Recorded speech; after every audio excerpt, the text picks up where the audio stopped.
I'm Leslie Weidenbender. Welcome to Comcast Newsmakers. I'm here with Senate President Pro Tem David Long, who is a Republican from Fort Wayne. Senator, thank you for joining us. Good to be here, Leslie. So tell us about how the session's going so far and what it's like to work with a new governor, Mike Pence.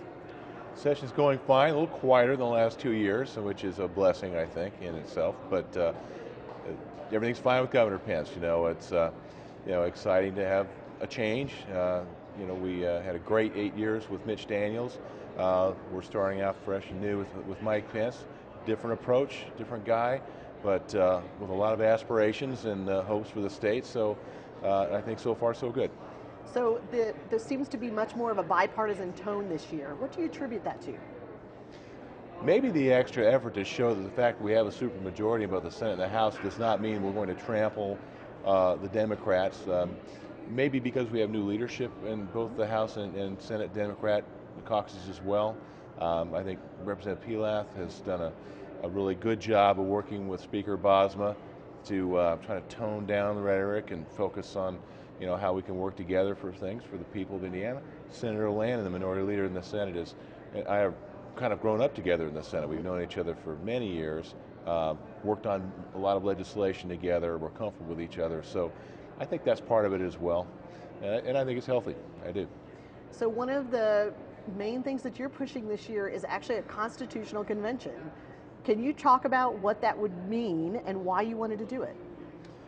Well, a lot of it is just due to years of frustration, a little bit, with the federal government meddling in states' issues, which under the Constitution you would think they wouldn't have the right to do, but because of the Commerce Clause and federal taxing authority, now particularly under the Obamacare decision, it's almost like the federal government can do anything they want and states' rights are almost eviscerated. And so this was really the tool that James Madison believed the states had at their disposal, the best tool they had in order to counter the overreach of the federal government. He anticipated that it would happen and believed that this is where the states could counter that by limiting the federal intervention.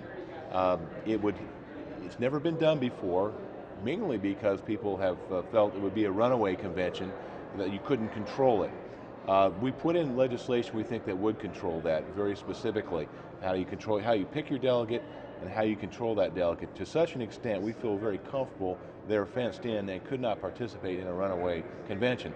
We also hope that this legislation will be the model for the rest of the country. So if this does happen, if 34 states do approve resolutions and a convention does occur, that it will be in such a way that every state has said this is the way the delegate has to act, and if they don't, they'll be pulled. And if the other delegates don't follow, then we'll pull out of the convention as well.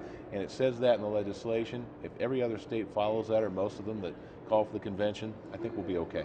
Have you talked to other state leaders in other states about doing something similar? I have, actually I have, and I think there's great interest in it. But they'll wait and see if the first state gets it out or not. It is now in the House, and I anticipate we'll get a hearing, and it's Speaker Bosma as the sponsor. So hopefully we'll be able to see success there. Either way, it's a statement that we need to do something, with the federal government's complete overreach with their spending and everything else. And the tools are there in the Constitution, intended by our founding fathers to be utilized. We're trying to do that. Senator Long, thank you so much for joining us today. We really appreciate it. Appreciate the opportunity. I'm Leslie Weidenbender with the StateHouseFile.com and Comcast Newsmakers. Please join us again.